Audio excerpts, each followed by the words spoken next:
Hello, welcome to Fox 17 Unfiltered. I'm Max Goldwasser. Tonight, we're talking about the story of the wonderful Wizard of Oz. A lot of us have maybe seen the movie, maybe you've read the book as well. Well, did you know the author L. Frank Baum is said to have been inspired by his time in West Michigan when writing this book? See for yourself.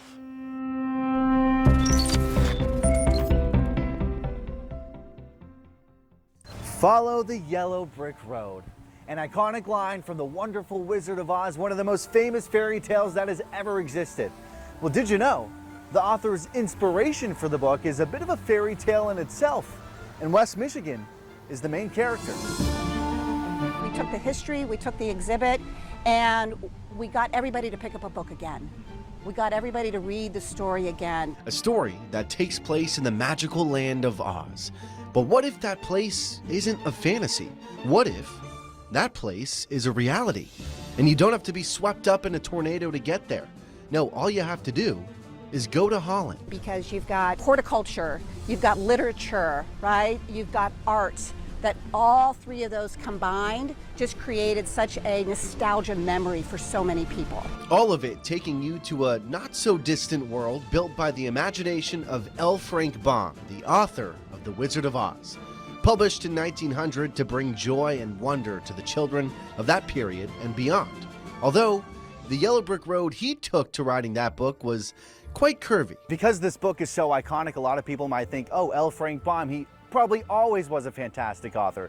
But that wasn't the case. He kind of jumped around locations, grew up in New York, then lived in South Dakota, then Illinois, a lot of different jobs in different industries as a newspaper editor, a journalist, a playwright. Couldn't really get his big break until he wrote a different book called Father Goose. Correct. So that was really the story that kicked off how he ended up getting ties to West Michigan. So proceeds of the sale of that book ended up summering in West Michigan, built a cottage called the Sign of the Goose. Yes, and he had a nickname too, which was the Goose Man. The Goose Man. And as the story goes, Goose Man loved coming to Holland in the late 1800s. Linda Hart says Baum used to sit out on the porch of his cottage and soak in his surroundings. And it is said from his great-grandson that a lot of the inspiration for the stories in the book came from while he was vacationing in Holland. There was a little girl, her name was Dorothy, lived 2 doors down. So Dorothy is real? Dorothy is real. Possibly? Well, yes. I'm going to say absolutely. And I would say that there's a lot of photographs of a little girl with a little monkey on her shoulder that's talking to Baum, sitting on his porch. And just like the water on the shores of Lake Michigan, the ink of Baum's pen kept flowing onto the surface of his notebook. Piece by piece, the book was coming together. The vision, not just in front of him, but beneath him as well. There is a yellow brick that's manufactured, or was manufactured here in Holland back in the 1800s, and that brick is predominant in not only the story of the yellow brick road, right, but was part of what was their sidewalks and their streets in that particular area. And some of those bricks still exist today. Baum's cottage, though, the Sign of the Goose, has since burned down. The cottage is no longer there.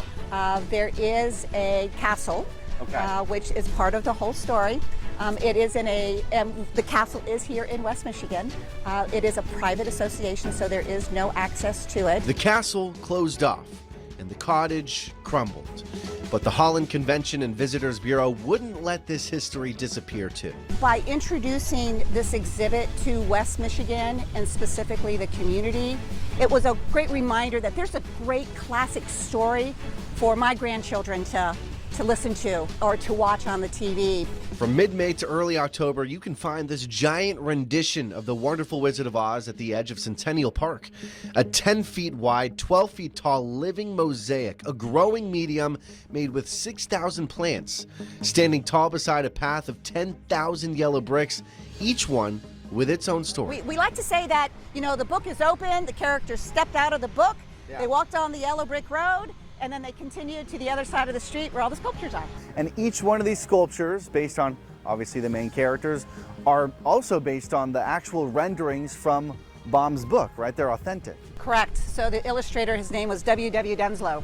And we wanted to make sure that we were honoring not only the story, but the characters in the story, which means that these characters look slightly different from what you see in the movie. Yeah. And they have Dorothy, of course, as well as a Munchkin, the Scarecrow, the Tin Man, the Cowardly Lion, a flying monkey on an apple-throwing tree, and the newest addition, the Wicked Witch of the West. There's a little story behind this because of the time period this book was written in.